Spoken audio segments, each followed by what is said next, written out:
أعوذ بالله من الشيطان الرجيم بسم الله الرحمن الرحيم وقال نسوة في المدينة امرأة العزيز تراود فتاها عن نفسه قد شغفها حبا إنا لنراها في ضلال مبين فلما سمعت بمكرهن أرسلت إليهن وأعتدت لهن متكئا وآتت كل واحدة منهن سكينا وقالت اخرج عليهن فلما رأينه أكبرنه وقطعن أيديهن وقلن حاش لله ما هذا بشرا إن هذا إلا ملك كريم۔ ان آیات میں تذکرہ چل رہا تھا کہ شہر کی عورتوں نے یہ کہنا شروع کیا کہ عزیز مصر کی بیوی، جس کو وزیر اعظم کہہ لیا جائے وہاں کا یا بادشاہ، دونوں طرح کی روایتیں ہیں، اس نے اپنے ہی غلام، اپنے ہی جوان کے بارے میں بہلانا، پھسلانا، اسے بہکانا، اسے اپنے فیور میں کرنا، اپنا مطلب نکالنا، اس کے لیے اسے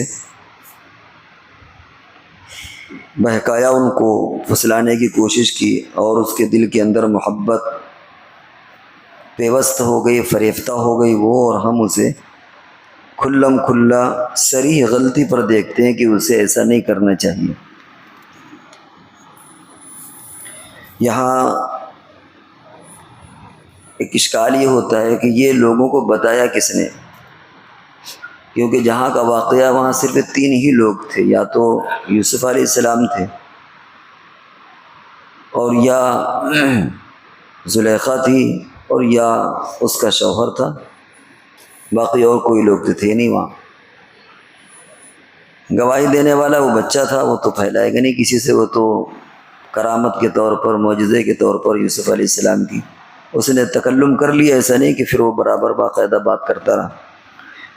پھر یہ باتیں پھیلائی کس نے؟ معلوم یہ ہوتا ہے کہ اس زمانے میں جو ملازمائیں ہوتی ہیں، گھروں میں کام کرنے والی نوکرانیاں ہوتی ہیں، ماسیاں ہوتی ہیں، انہوں نے یہ بات پھیلانا شروع کی کہ ایسا ایسا ہوا ہے۔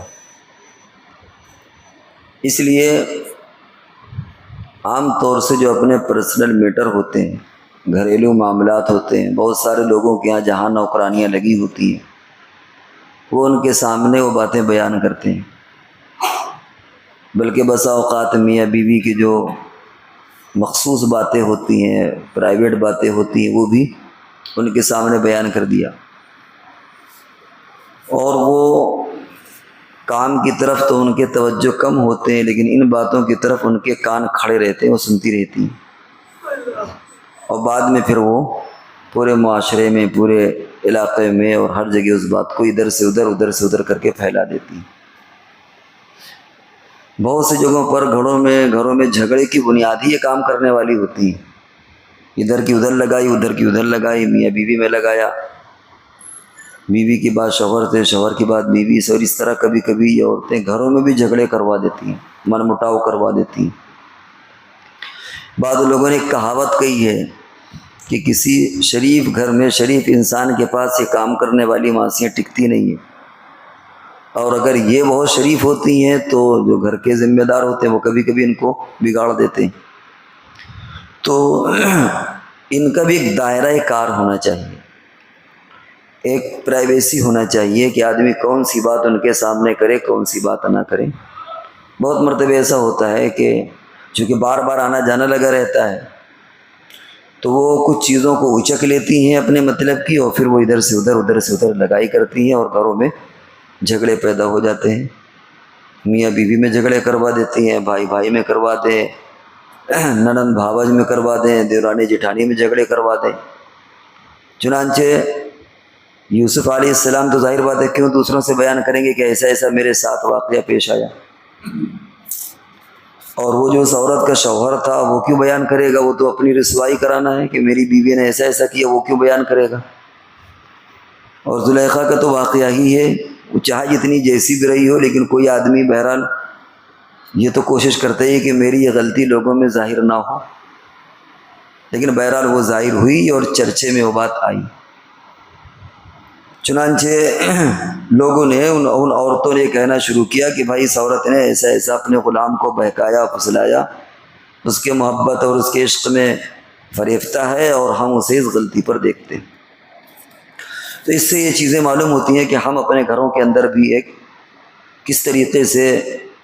کام کرنے والیوں کے ساتھ کیسا سلوک ہو، اور کیسے ہم بہت سی باتیں ہوتی ہیں، راز کی باتیں ہوتی ہیں، ان کے سامنے نہ کی جائیں، اسی میں بہتری ہے۔ اسی طرح یہ کہ یوسف علیہ السلام سے عزیز مصری نے یہ بھی کہا تھا کہ معاف کر دینا اور اس کا چرچا کسی سے نہ کرنا، کیونکہ ظاہر بات ہے کہ چرچا سے، کسی بات کے پھیلنے سے گناہ کے اندر اور اضافہ ہوتا ہے۔ بہرحال وہ چیز پھیلنا تھی، پھیل گئی۔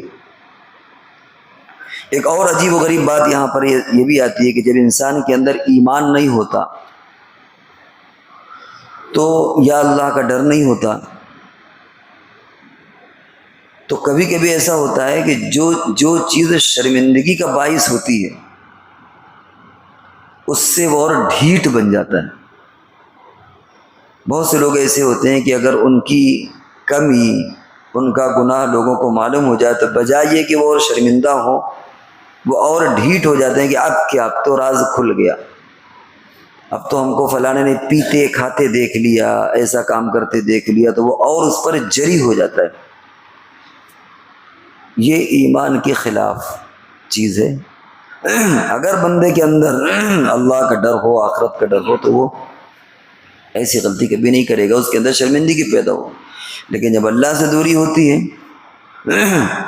تو گناہ کا راز کھلنے کے بعد بجائے شرمندگی ہونے کی اور انسان اس میں جری ہو جاتا ہے۔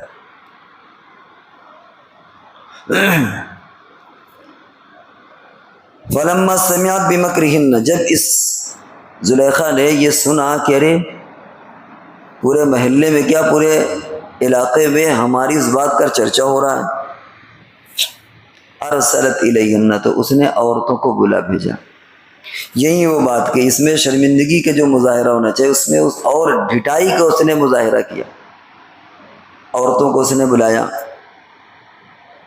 وَأَعْتَدَتْ لَهُنَّ مُتَّكَأً، اور ان کے لیے ایک مجلس کا انعقاد کیا باقاعدہ، اور ہر ایک کے ہاتھ میں چھری دی۔ اس زمانے کا ایک ایڈوانس جو ماحول تھا وہ یہ کہ کھانے میں پھلوں کے ساتھ چاقو بھی رکھ دیا جاتا تھا۔ آج بھی اس طرح بہت سی جگہوں پر ہوتا ہے کہ کھانے کے ساتھ چاقو بھی رکھ دیتے ہیں۔ وَقَالَتِ اخْرُجْ عَلَيْهِنَّ، اور یوسف علیہ السلام سے یہ کہا کہ تم باہر نکل آؤ۔ آگے وہ باہر نکلے، پھر کیا ہوا وہ آگے ذکر آتا ہے، لیکن اس سے معلوم ہوا کہ وہ معاشرہ کس طرح کا تھا۔ یعنی جس طریقے سے آج مغربی ماحول کے اندر حسن کی، لباس کی نمائش ہوتی ہے، بڑھ چڑھ کر کے عورتیں حصہ لیتی ہیں، کچھ اسی طرح کا ماحول اس زمانے میں تھا کہ اس زلیخا نے بھی جمع کیا ان کو، اور وہ بھی جب آئیں تو ایسا محسوس ہوا جسے کوئی مقابلے حسن ہو رہا ہو، سج دھج کر کے، اور یوسف علیہ السلام پر گویا انہوں نے بھی ڈورے ڈالنے کی کوشش کی کہ شاید ہمارے اوپر یہ نوجوان فریفتہ ہو جائے، اس حد تک ان کے اندر جرأت پڑی۔ لیکن اللہ تبارک و تعالیٰ نے یوسف علیہ السلام کو بچایا، جس انداز میں ان کی تربیت ہوئی تھی، پیغمبرانہ انداز کی، اللہ تبارک و تعالیٰ نے یوسف علیہ السلام کی ان تمام چیزوں سے بچایا۔ اس کا ذکر آگے آتا ہے۔ تو اس سے یہ چیز معلوم ہوئی کہ اس زمانے کا جو ماحول اور معاشرہ تھا، وہ جس طریقے سے آج مغربی معاشرہ ہے، وہ تقریباً اسی طرح ملتا جلتا معاشرہ تھا۔ اور اس نے بہرحال یوسف علیہ السلام کو بلایا، وہ عورتیں وہاں مجلس میں موجود تھیں۔ پھر آگے کیا ہوتا ہے وہ انشاءاللہ